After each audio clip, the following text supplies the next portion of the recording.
Hi everyone, I'm making a mini series of videos to help you plan your trip to Japan. So far we've had getting around Tokyo and booking your hotel, and this time I'm talking about how to book your flight.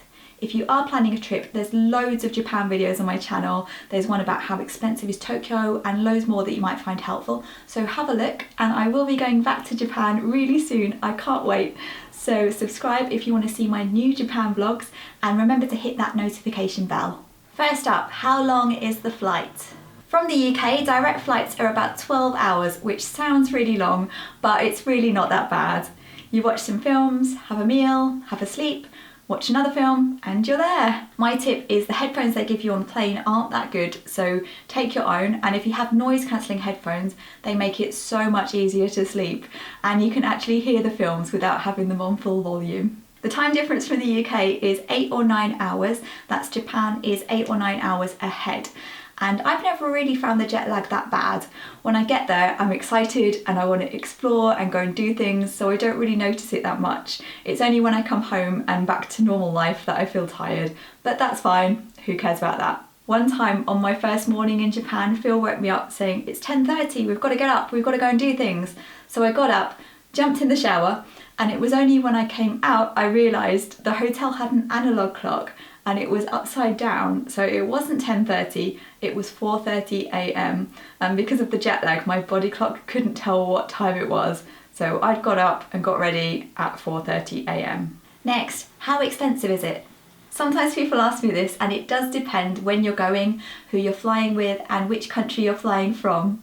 I always forget till I read your comments that you guys could be from any country in the world. From the UK, I've paid about £800 each for a return flight, so it is expensive, but the flights are the most expensive part of your trip.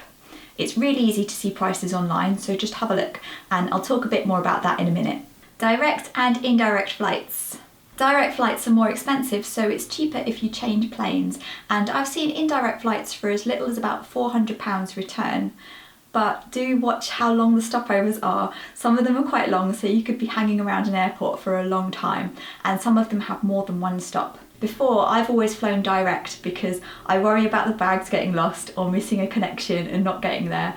But this time I'm going to be flying indirect for the first time, so I'll let you know how that goes. The reason why I'm doing that is so I can fly from a regional airport, so I don't have to go all the way to London, which is great, that'll save a lot of time, and also so I can fly straight into Fukuoka, although I will be going to Tokyo as well. Before I forget, here's my new design, Larmageddon. It's the sequel to the Alpacalypse. Pre-orders are open now, and you can get it on a zip-up hoodie or a t-shirt. You can pre-order on cakeswithfaces.co.uk, and they'll be ready a bit later on this month, and if you're watching this in the future, they will be on general release after the pre-order. It's been the most popular pre-order so far, so as a thank you, I'm adding a llama and crossbones zip pull to the hoodies. They look really cute, and that's free for pre-orders. How to book. I've never found travel agents very helpful when it comes to Japan, so I like to book the flights myself online. I like how you can see all the prices and times and compare them, and just take your time and pick what's best for you. First thing, and this is important, use incognito or private browsing mode. Sometimes if airlines know you've been looking, they'll change the prices, very sneaky, and I'm sure I've seen different prices on the laptop and on the PC, even in incognito mode, or maybe I've just been looking at the prices for too long. I usually go on Skyscanner, where you put in your dates and it shows you prices from different airlines, so you can pick the cheapest one. There's a couple of other sites like that too, like Google Flights and Kayak. Then when I picked one, I'll go on the airline's website and book directly with them. Choosing dates. Check different times of year and different days because they do vary quite a bit. I really like ANA's site for looking at dates.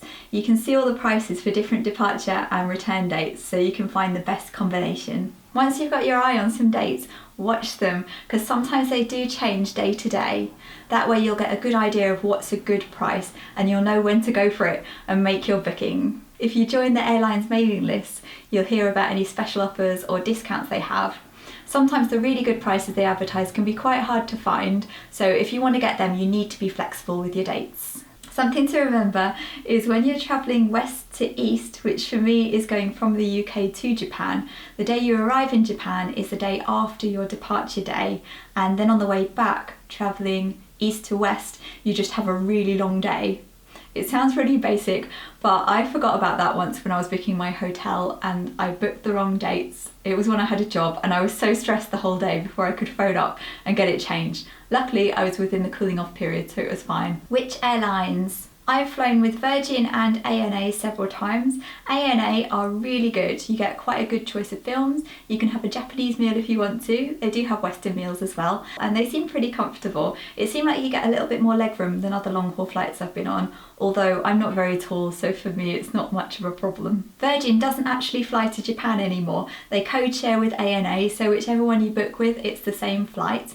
And this might change, but last time I looked, it was better to book with ANA because they give you 2 suitcases for free and they don't make you pay to reserve your seat. This time I'm going with Lufthansa, so I'll let you know what they're like.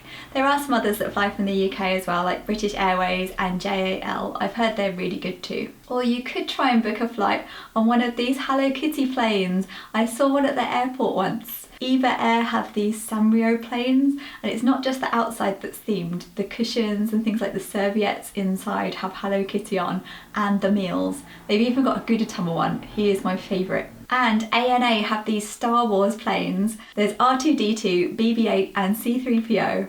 Normal planes do look quite boring, so I think it's really cool they've made these. And what a dream it would be to design a plane. Airmiles. Because it's a long flight, it's going to be worth joining the Airmiles or frequent flyer program for whoever you're flying with. Even if it's your only flight for years, it's a long one, so it's going to give you quite a lot of points. I'm in Virgin's Flying Club and I have used my points to pay for flights to Japan. You still have to pay the taxes, but it's still pretty good. I've got the credit card, so I get points whenever I spend on my card, and I always swap my Tesco Club card points for miles, and they do add up, so I think it's worth it. Haneda and Narita. If you're flying into Tokyo, there's 2 airports, Haneda and Narita. Haneda is closer to Tokyo, so it's going to be quicker and cheaper to get into the city, but Narita isn't terrible, so if that's the only option, don't worry.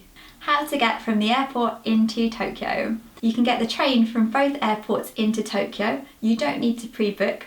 When you get there, just follow the signs to the trains, and they are in English as well as Japanese. So here's how to get the train from Haneda. There's 2 options and you can use your Suica card for both of them. There's more about that in my Getting Around Tokyo video on my channel. First option is get the monorail to Hamamucho. That takes 15 minutes and that's on the JR Yamanote line, which will take you all around Tokyo. The other option is take the Kaikyu line to Shinagawa. That takes 13 minutes. That's what I did last time when I was getting the bullet train straight away to Kyoto, and that worked out fine. Both of them are really frequent and they're not expensive, they're just a couple of pounds each. From Narita, the easiest way is the Narita Express. Get the next Tokyo round trip ticket. It's 4,000 yen, it's only for foreigners, and you can buy it at the airport at the JR East Travel Service Centre. It takes about an hour and it's about every half an hour, and the good thing about this is it's only for the airport, so there's space for your suitcases and you're not going to be battling against commuters and everyone else on the train. There are cheaper options like coaches and trains. One of them is the Keisei line. I've probably said that wrong. That one's about £8 each way. It is a normal train, so you can use your Suica card. When I've flown into Narita, I've used the Narita Express. The first time, the train arrived in the station and I went to get on, but the guard said, no, wait on the platform. And this team went through the entire train, cleaning the whole thing, and it was absolutely spotless. It also has these really cool seats that can switch around, so you can have groups of 4 or you can face the direction you're travelling. And then on the way you go through a couple of towns, which is kind of interesting to see what they're like, and you can also see the Sky Tree and see how much taller it is than all the other buildings. It's actually amazing. Regional airports. If you're travelling around Japan, it might be worth flying into a regional airport like Osaka or Sapporo if you're going to Hokkaido first. And depending what deals are on, sometimes it doesn't cost that much more than flying into Tokyo. You usually need to change flights in Tokyo, but there are some international flights that fly into Osaka and Nagoya. Luggage and hand luggage. Finally, some packing tips.